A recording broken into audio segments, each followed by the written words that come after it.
Amplifiez votre passion pour la guitare pour quelques euros par mois. Rendez-vous sur lachaîneguitare.com. Amplify your passion for the guitar for a few dollars per month. Head over to theguitarchannel.biz. Welcome to the Guitar Channel, welcome to La Chaîne Guitare. I am super happy to welcome you a new confinement stay-at-home interview. I have on the other side of the Skype connection the one and only Oz Noy, live from New York City. Oz, how are you doing today? I'm good, considering the situation. Yeah. Last time we met, I think it was during the Winter NAMM 2019. So we are going to talk about the current situation, but what's new since last time we did an interview? What's new? I released, in 2019, I released a record, and it's called Boogaloogaloo. Mm-hmm. And so I did a bunch of tours throughout 2019 to support the record, and then the second part of the record, it's kind of volume 2, but it's not gonna call volume 2. It's supposed to come out in September. Now, I don't know what's gonna happen with this whole situation now, but there's a new record that is completely finished and ready to be released. So, I don't know, I might have to wait with it till next year because it doesn't make sense to release a record if you can't tour. Mm-hmm. And believe it or not, I have a tour booked already in the US for September, but I don't know, we'll have to see what happens in the summer, you know? And what is going to be different about your next album? It's still that kind of boogaloo kind of vibe. It's all different because it's different tunes and stuff, but the story was that the first record, the Boogaloogaloo record, it was supposed to be one album, but I went to record and I recorded too much music. Mm-hmm. So we were thinking, I didn't want to cut tunes out. So we decided, and I thought maybe I should release a double album, which didn't make sense. So the guy from our record company says, just release 2 albums, which I wasn't that happy about because I don't like to release stuff that I already played longer than a year or 2, you know what I mean?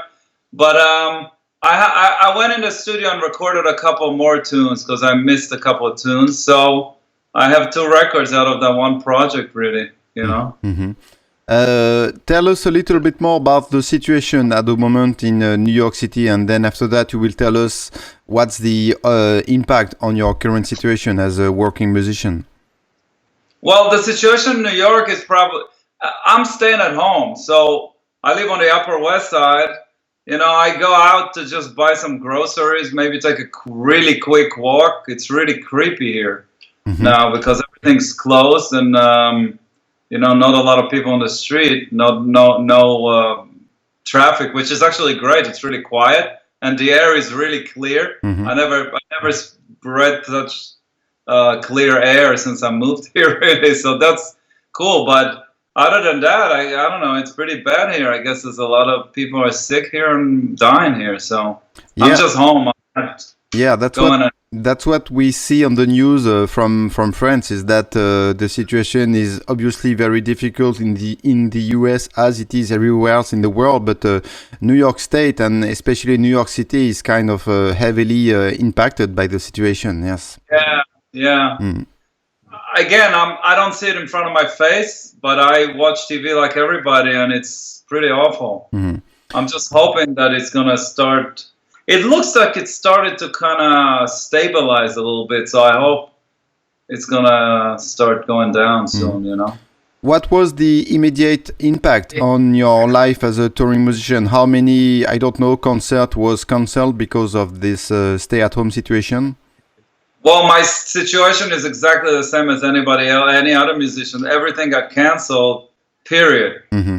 And for the near future, and now, you know, there was some hope that maybe in June or in the summer or in the fall, things would start coming back to normal, which I hope, but right now it doesn't look like anything's going to come back to normal anytime soon, or at least not this year. So I'm hoping I'm wrong, but right now everything's off, you know. It's like, again, the one thing that I have is I'm supposed to release the new album in September, and I have US tour, and then I was supposed to have a European tour, but I doubt that's going to happen in October. Mm-hmm. But because the thing is with what I do with the more like the jazz guys, the tours are getting booked way in advance. So if things are not booked now, then it's most chances it's not going to happen this year. So we'll see. I don't know. I'm hoping that somehow, miraculously, things will get really good. And I don't know. Mm-hmm. Yeah, for us, the situation in France is that all the concert, festival, all those manifestations, all those events are cancelled until at least until mid-July. So that's for sure. And so that means that probably most of the summer season is going to be cancelled. Yeah, it's pretty much the same here. It's interesting because I see certain clubs are booking artists in June and into the summer, but maybe they're doing it and they hope that things will get better. I don't know. We'll have to see what happens. It's quite the situation. What can I say? I don't know. Yeah. So how do you spend your day then? You working on your guitar, you compose, you give a lot of Skype lessons. How do you use your day? Well, I can sit at home between now and the rest of my life and just play guitar here and do stuff at home. I got no problem with that. But I have a few things that, like, there was this 1 or 2 projects that I had to finish, so I've been working on that here. I always been doing Skype lessons. I always been doing sessions online also when people send me stuff to play on. I always done that, but from some reason when this thing started, I decided to put a post like everybody did that I teach and that I do recordings from home. And I got a lot of students that way. Like, I don't know if it's going to last, but I got tons of lessons. I was kind of shocked from the amount, So I've been doing lessons. I've been doing some recordings, not as much as the lessons, but between that and some other projects and then just trying to practice guitar, I'm as busy as I've always been. Okay, that's good. It's always good to stay busy. So no time to actually work on, I don't know, new composition or work on your techniques? I keep myself, entertained. Let's put it like that. But the fact that you can't get out of the house and you can't play live, that stuff is awful. And there's nothing that's going to change that. All this online, home, whatever, concerts and all that kind of bullshit, it's nice for now. It ain't going to last. It's not real, it's not for real. It's just for relief right now. People need interaction, need human interaction, plus, you need to hear music, you need to hear the actual sound, not through a computer, you know what I mean? So it's good that it's going on now, but I don't know how long would that last, and and if it will, and people get used to it, then we're in deep shit. Yeah. So you are not really into doing a live concert from your home then? No. I'm not into it at all. I'll tell you a funny stories. When I started to do the Instagram, I had Facebook I had forever, but Instagram I got in kind of late into the game. So I'm extremely uninspired to put a phone in front of my face and play or noodle I'm just like, it's just not my thing at all. And but when this thing started, my friend Mark Whitfield, guitar player, Mark Whitfield. So he posted something on Instagram, like he posted this what should we call it, like a challenge where he played a chorus of a blues and he challenged me and a bunch of other people. So I thought to myself, like, what the hell, let me try. So I just put my phone in front of me and I just noodled and I played a couple of choruses and I didn't like it, so I turned it off and I let it go.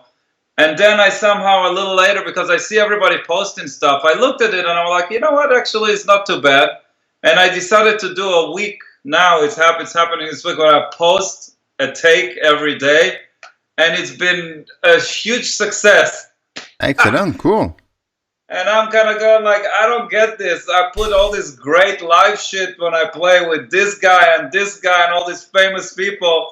And then I put some dumbass video of me noodle on a guitar with a freaking hoodie on or something. And people go nuts about it. It's like, what the fuck is wrong in the world?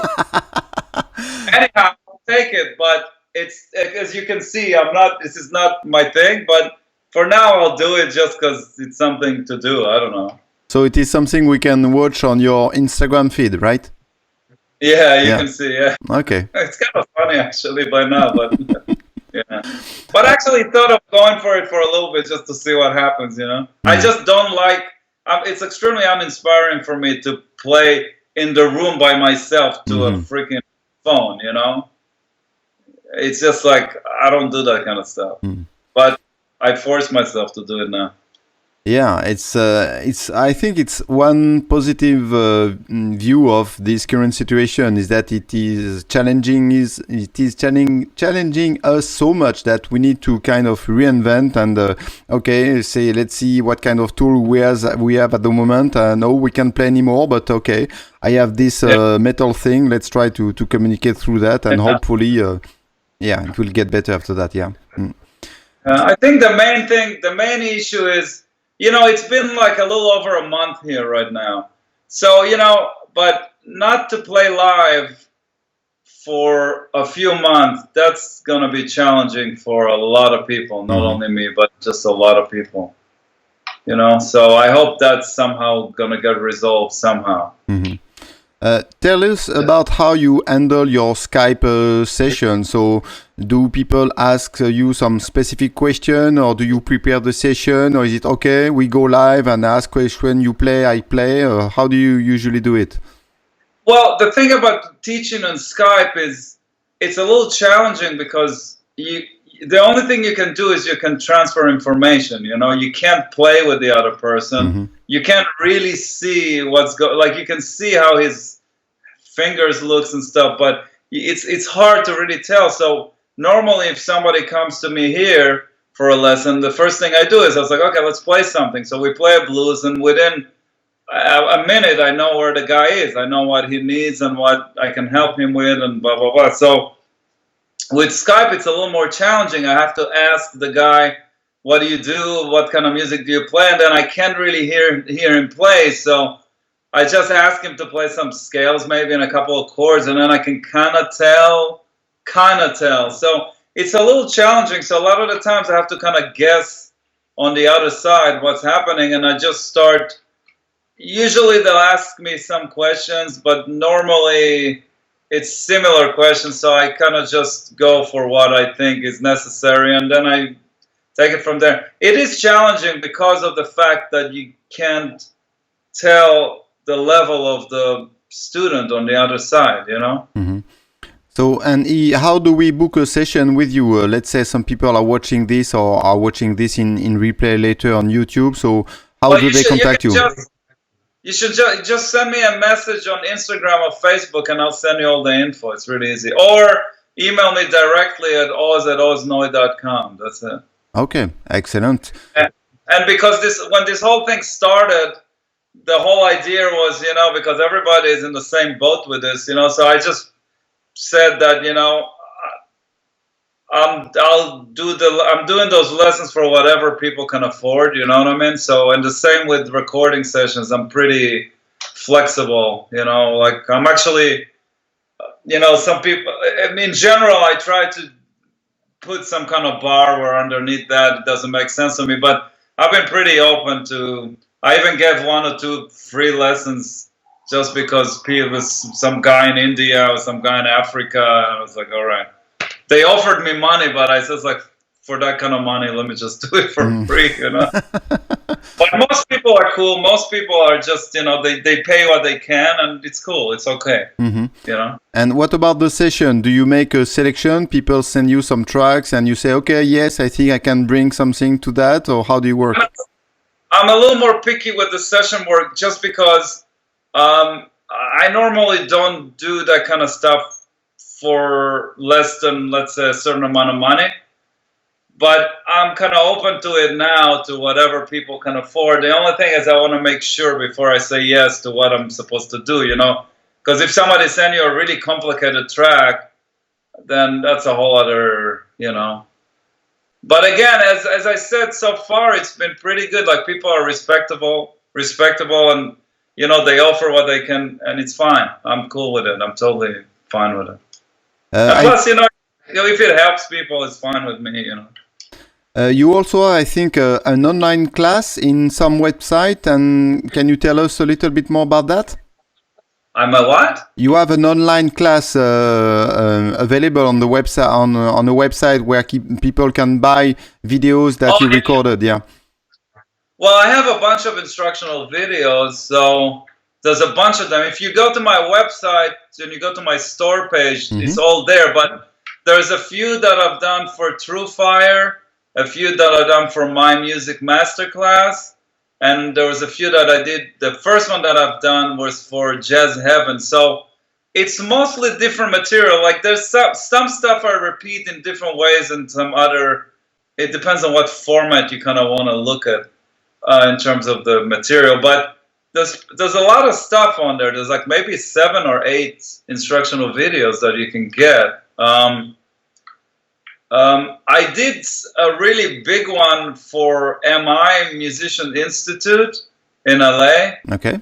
I don't know it was a part of a course that you were able to take, but I don't think it's available now. So actually, I really liked what I did for them. I thought that was really, really good, but I don't think that's available right now. Maybe they'll make it available at some point, so maybe it's worth checking out, but right now, I don't think it's available.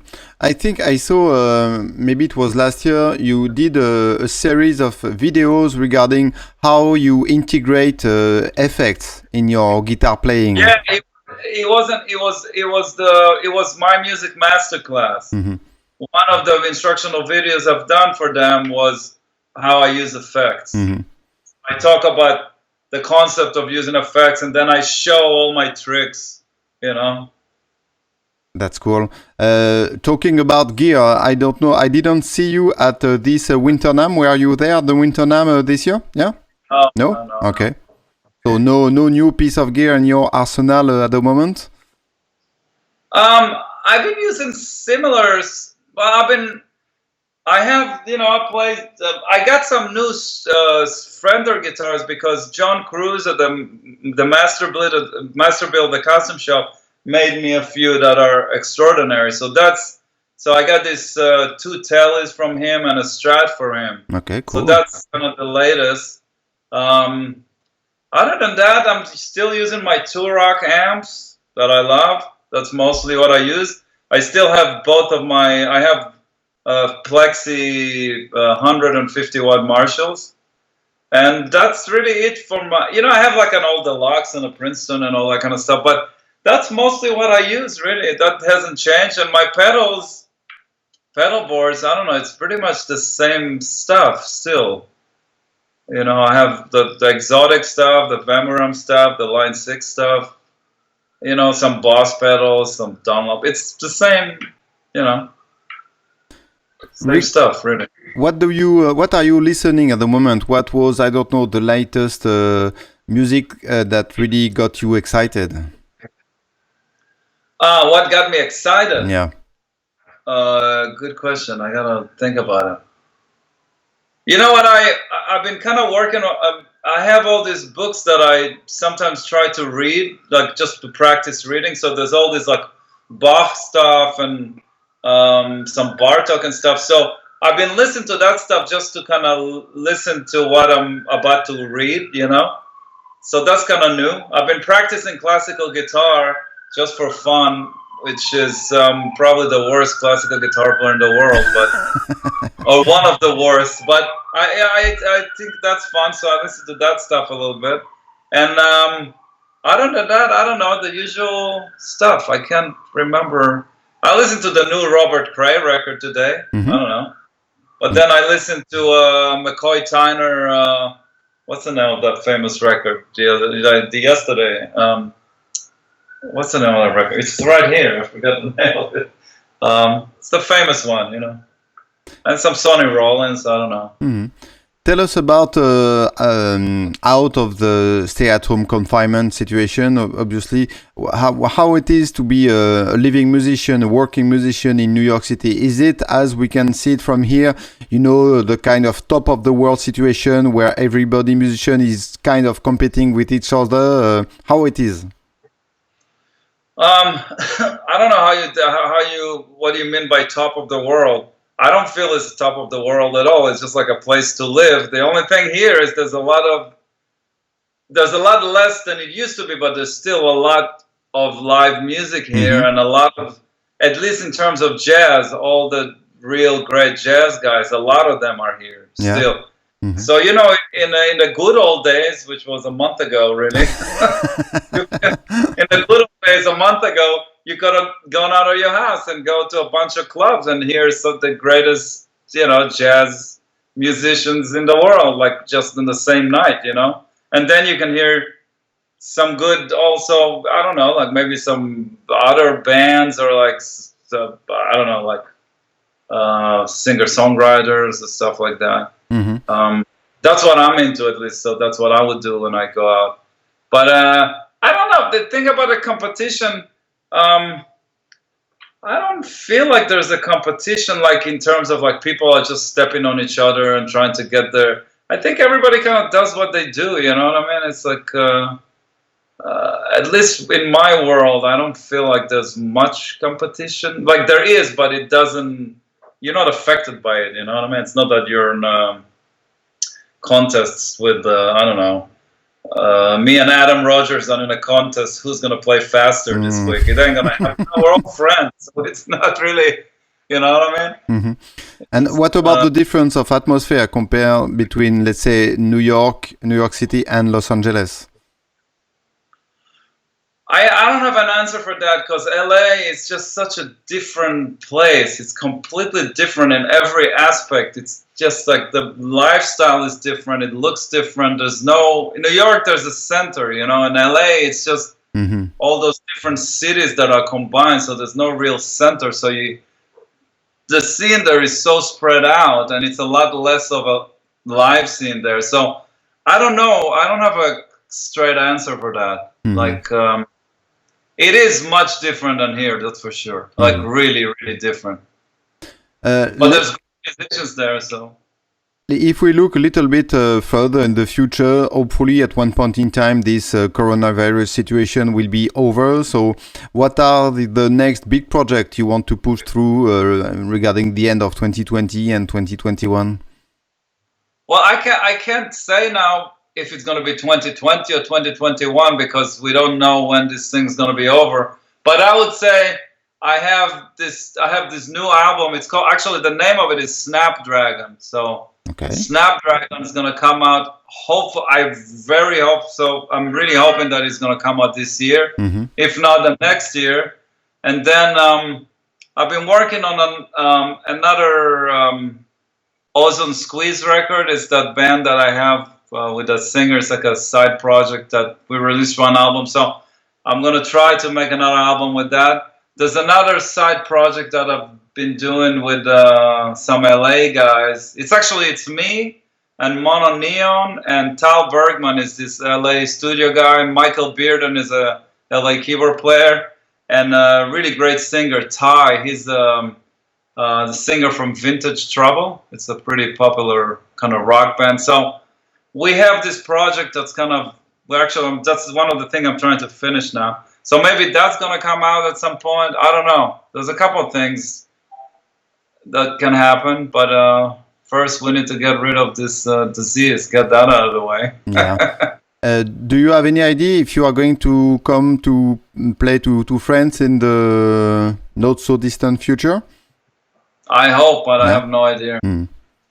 Okay. I somehow don't get booked in France. I don't know why. Maybe I'm not jazz enough for you guys. I don't know what. Maybe I'm not hip enough. I don't know.